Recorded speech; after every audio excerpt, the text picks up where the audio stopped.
کسی غریب عوام کا کام یہ نہیں کہ اس نے کوئی نقصان پہنچا دیا حکومت کو. جہاں بھی سرکاری خزانہ لوٹا گیا یا غلط پلاننگ کی گئی تو وہ حکمرانوں نے کی، وہ سیاستدانوں نے کی. تو اب سیاستدانوں کو قربانی دینی چاہیے، جیسے کہ پہلے کہا گیا تھا کہ اب اشرافیہ قربانی دے گا.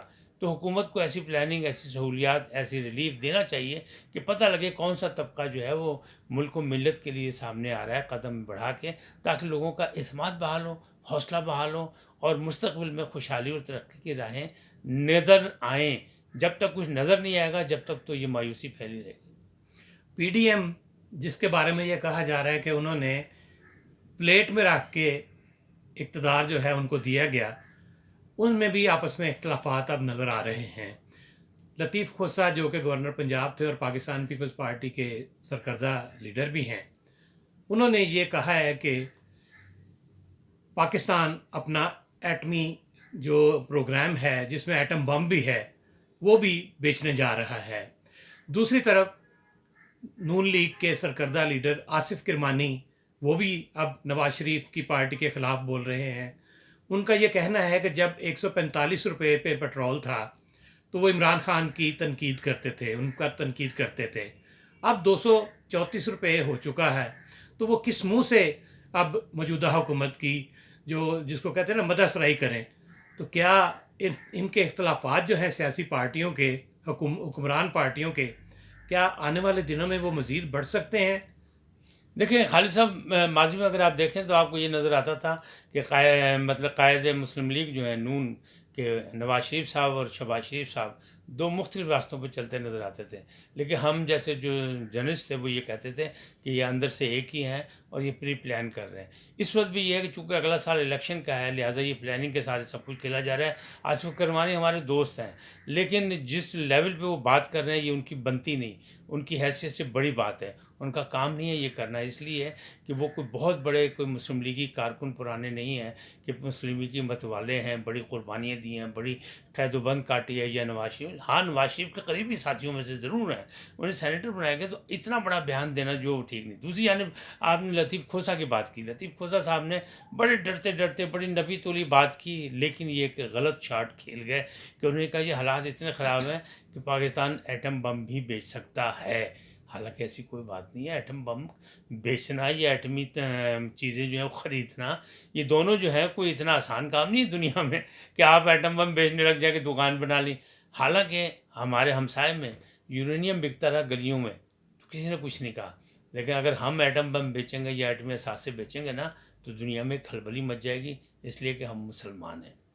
یہ پاکستان چونکہ پہلا اسلامی ملک ہے جو ایٹمی پاور بھی لوگوں ہے. کی خواہشات تو ہو سکتی ہیں کہ ہم یہ کچھ کریں، بلکہ بار بار اندیشہ بھی کیا جاتا ہے اور حکومتوں پہ الزام بھی یہ لگتا ہے کہ وہ ہمیں اس نہج پہ لے جا رہے ہیں کہ ہم اس سے ودرال کر جائیں، ہم پیچھے ہٹ جائیں. لیکن ایسا ہوگا نہیں. یہ چیزیں ہوتی اس لیے نہیں، اس لیے کہ یہ دیکھیں اگر یہی ہو معاملہ تو پھر آپ جو فوج بناتے ہیں، فوج کس لیے ہوتی ہے؟ فوج جو ہوتی ہے بیرونی محاذ پہ بھی حفاظت کرتی ہے اور اندرونی محاذ پہ بھی حفاظت کرتی ہے آئین و قانون کے تحت. آپ کہیں جی فوج کی ضرورت نہیں، اب تو ہماری صلح ہوگی ہمسایوں سے بھی سب، تو فوج کی کسی ملک میں ضرورت، ایسا نہیں ہوتا. وہ چیزیں رکھی جاتی ہیں کیوں بیلنس آف پاور کے لیے ضروری ہوتا ہے. کسی وقت بھی حالات کچھ بھی ہو سکتے ہیں. تحریک انصاف کے کچھ جو عمرانڈوزی کہیں ان کو، یوتھیاز جو ان کو کہیں، انہوں نے ایک ٹویٹر پہ ٹرینڈ بنایا اور واٹس ایپ میسیجز کیے کہ قمر جاوید باجوہ جو ہیں آرمی چیف ریٹائرڈ، وہ اس وقت ذہنی دباؤ کا شکار ہیں اور اس وقت ہاسپٹل میں ہیں CMH راولپنڈی میں. یہ بات کچھ ہضم نہیں ہو رہی، اس بارے میں آپ کیا کہیں گے؟ خالد صاحب بڑا لطیفہ ہے، بڑا خوبصورت لطیفہ ہے یہ. اور یہ تحریک انصاف والے اس قسم کی پھلجھڑیاں چھوڑتے رہتے ہیں. آپ یہ سوچیں جو سپہ سالار ہے، اور آپ یہ سوچیں کہ جس پر عمران صاحب کی پوری توجہ ہے، پوری تمام توپوں کا رخ جو ہے قمر جاوید باجوہ کی طرف ہے، تو وہ باجوہ صاحب نے اس وقت ہار نہیں مانی جب وہ سب کچھ کر سکتے تھے، غصہ کر سکتے تھے، ضد کر سکتے تھے، لیکن انہوں نے کچھ نہیں کیا اور چپ کر کے وہ ریٹائر ہو کے چلے گئے. اب سارے الزامات جو ہے عمران خان صاحب انہی پہ لگا رہے ہیں. تو یہ تو کوئی بھی راستہ جو ہے وہ چھوڑتے نہیں. لیکن آپ یہ سوچیں کہ تحریک انصاف بھی خاصی پریشان ہے اقتدار سے اترنے کے بعد. عمران خان صاحب اب کچھ بہتر ہو گئے ہیں، اور بہتر ہونے کے بعد اب انہوں نے فیصلہ کر لیا کہ اب وہ اسلام آباد میں جا کے ڈیرے لگائیں گے. قمر جاوید باجوہ کا نہ وہ کچھ کر سکے، نہ کچھ وہ الزامات لگا رہے ہیں، لگاتے رہیں.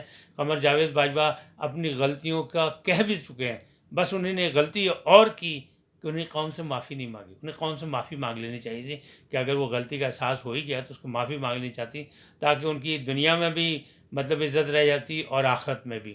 لیکن انہوں نے معافی نہیں مانگی قوم سے.